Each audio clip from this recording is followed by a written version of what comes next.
Hey, I'm William. Today I'm going to show you how to check the agitator plate on a Maytag washer that will spin but not agitate. Before we get started, hit those like and subscribe buttons if you want to join our do-yourself repair community and get notified each time we post a new video guide. With over 2 million products in stock and the know-how to help you do it yourself, we are AppliancePartsPros.com. Today we'll need a flathead screwdriver and a 7/16" socket.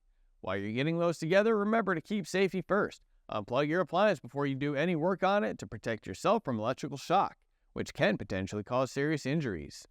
Don't forget to turn off your water supply and unscrew your hoses from the washer. You might need a towel handy to clean up any unwanted water.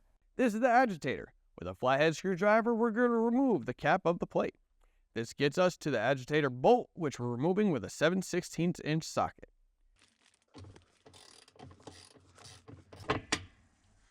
Now that we have those removed, we're just going to lift the agitator plate up and flip it around. We need to check for any teeth that look damaged. If the agitator's teeth are damaged, the plate would need to be replaced.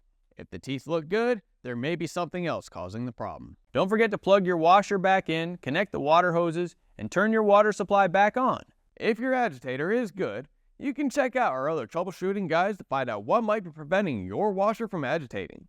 We've got thousands of videos to help you diagnose your appliances and make repairs. If your agitator is bad, you can order a replacement at AppliancePartsPros.com so you can repair it yourself. Make sure to let us know how the repair went in the comments. If you like this video, let us know by hitting the like and subscribe buttons. Thanks for your support, and we'll see you next time.